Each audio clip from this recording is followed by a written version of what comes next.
Yo, it's your boy Derek, the Dopest Detailer, coming at you today with another episode of the Dopest Detailer. Today's episode is going to be about wholesale detailing, better known as detailing at dealerships.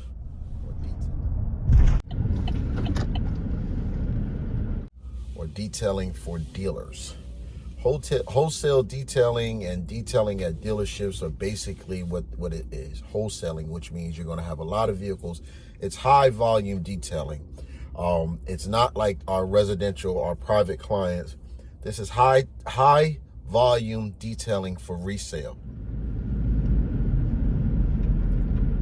So basically, these cars that you're getting done at the dealerships or for dealers are cars that are more times than often going to be going off to auction or going to be put out on the lot for sale.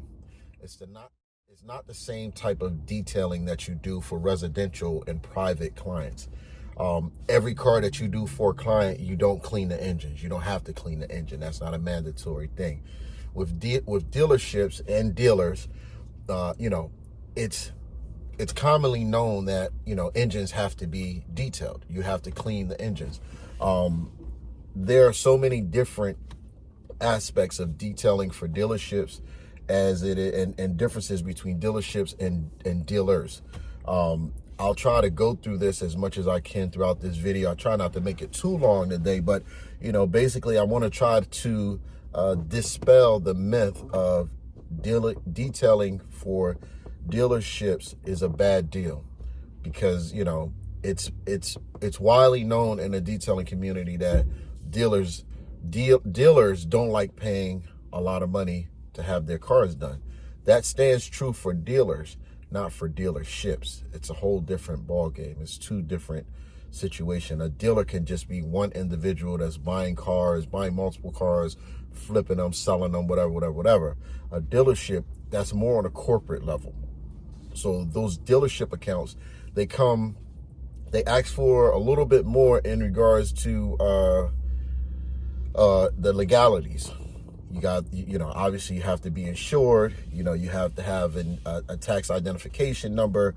They have to be able to cut you a check. They might want to do a net 30, meaning they'll pay you in 30 days. I don't set up contracts like that. When it comes to my work, I try to get paid at least once a week.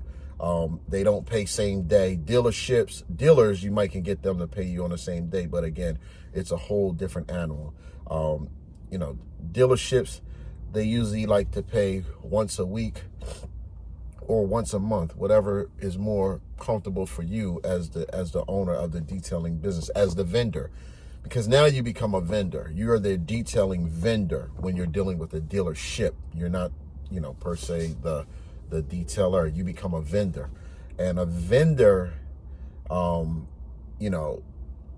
a lot of weight with banks, with your business credit, because this is something that's much more stable than the person calling you up once every other week, or once a week for a wash, or once a month for a detail. This is every day. This is consistent.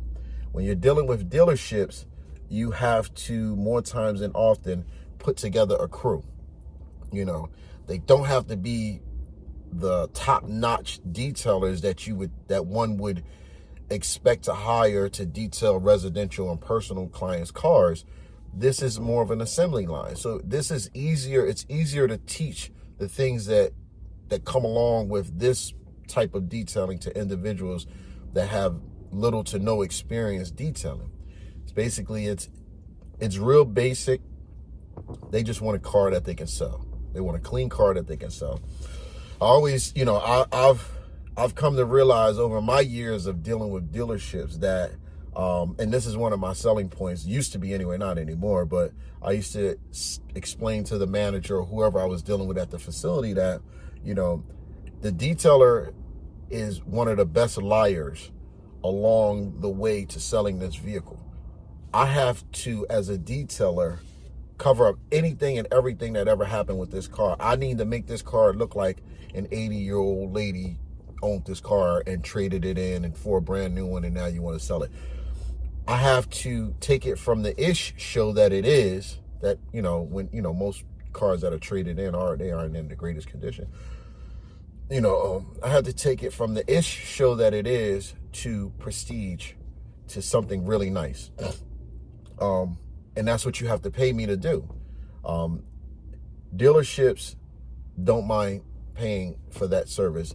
You're going to lock in at a certain number with them. So you'll say, okay, all the trade-ins that are going to come in that I'm going to have to do basically like a recon on, those cars that are coming in, I'm going to charge $225 flat, no matter what the condition is.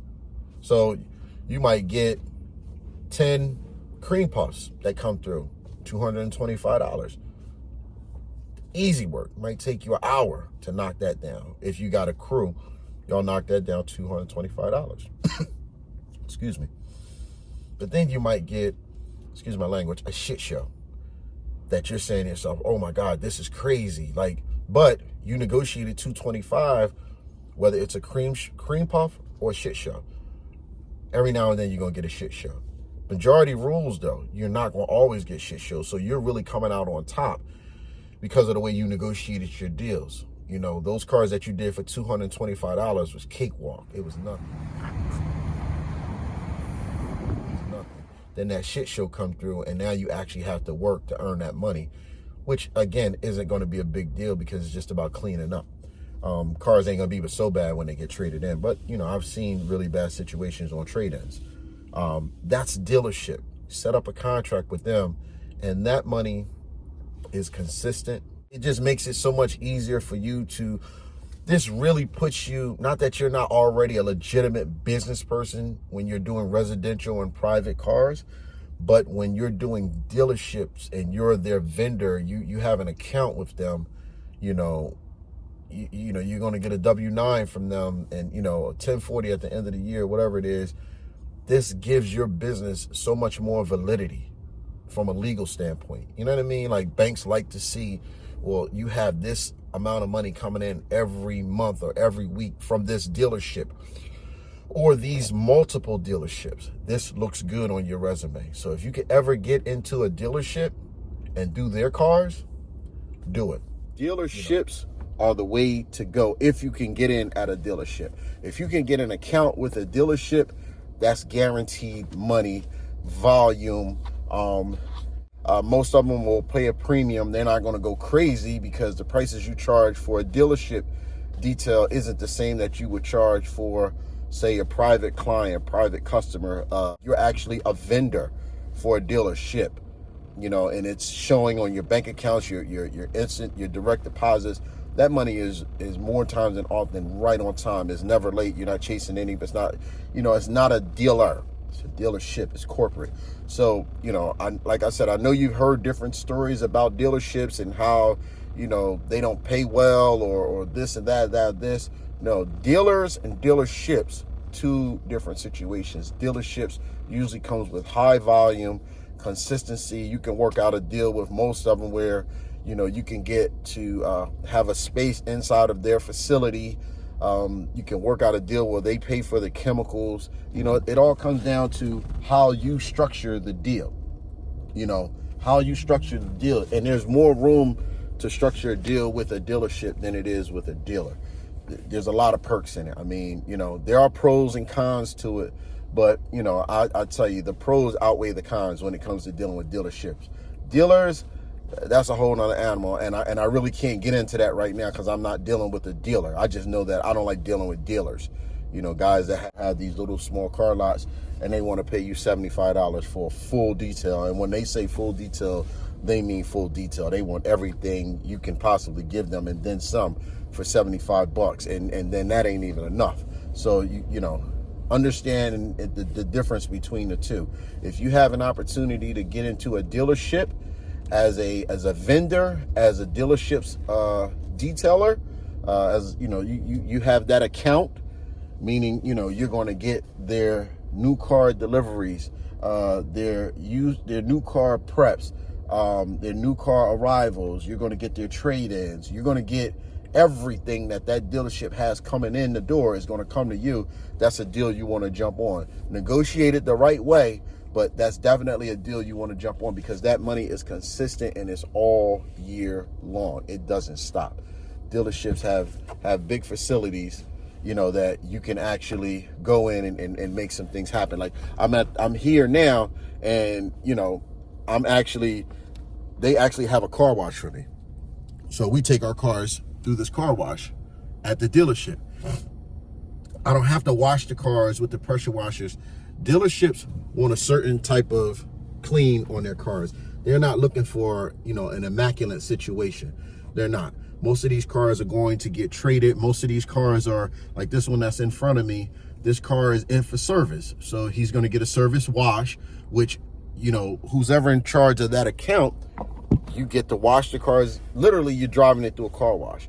They might pay you, you know, $15 to drive the car through the car wash. Make sure it's dried off. Make sure the windows is clean. So when a person come pick their car up from service, it's already done.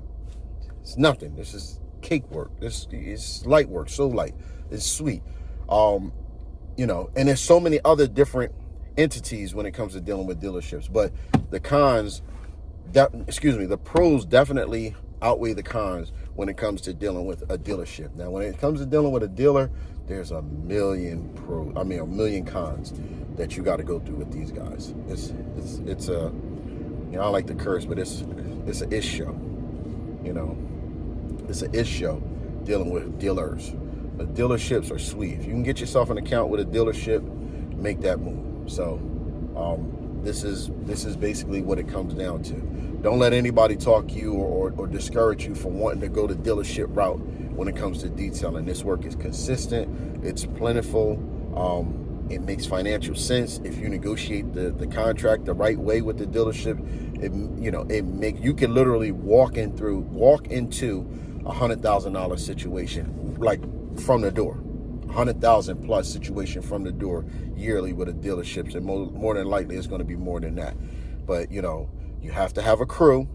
You have to have a solid crew. I mean, you don't have to have NBA top 5, but you got to have a crew that can show up and do what they need to do. You know, they don't have to be Picasso when it comes to detailing. They just know how to do the basics and get a guy that know how to buff a car. That's it. They don't care about deep scratches being removed or, you know, ceramic coatings or the texture of their paint and all that other crazy stuff. Because like I said, a lot of these cars, this car I have right now, this is a trade-in. This car is going to go to auction. They just want to get it cleaned up to go to auction. So you even clean it a different way. I don't have to steam the seats, you know, even though it has some stains in it. I'm just going to shampoo it, use my wet vac, suck it up, boom, send it on out, bring in the next one. With a dealership, you should be able to come in if you got the right type of crew with you and bust down, 10 details a day. But these details are different from anything that we do on the streets. This isn't the same type of detailing. This is assembly line detailing. Get them in, get them out. Get them in, get them out. You know, they're not looking for perfection. They're looking for good. You know, clients on the streets, they looking for it and should expect perfection from you. But this right here, you know, the standards are a little lower. You know what I mean? With a dealership. With a dealer, no, they want perfection, and they want it for the low, and they want it super cheap. They want it super fast. They want it right then and right now. Ain't working. To those of you who are serious about possibly going out to try to find your dealership account, make sure you go to your local dealership dressed for the occasion. Show up like you're in charge. Have on your polo tee with your business name on it, not your work uniform, not the hoodie, not the t-shirt. Go in your formal workwear. Make sure you have all your paperwork, your insurance, your tax information, so forth and so on. In closing, I'm going to ask that you continue to like, share, comment, and most importantly, subscribe to The Dopest Detailer. I'll continue to show up and give you the good content, the good information, as long as you continue to share, comment, subscribe, like. Peace.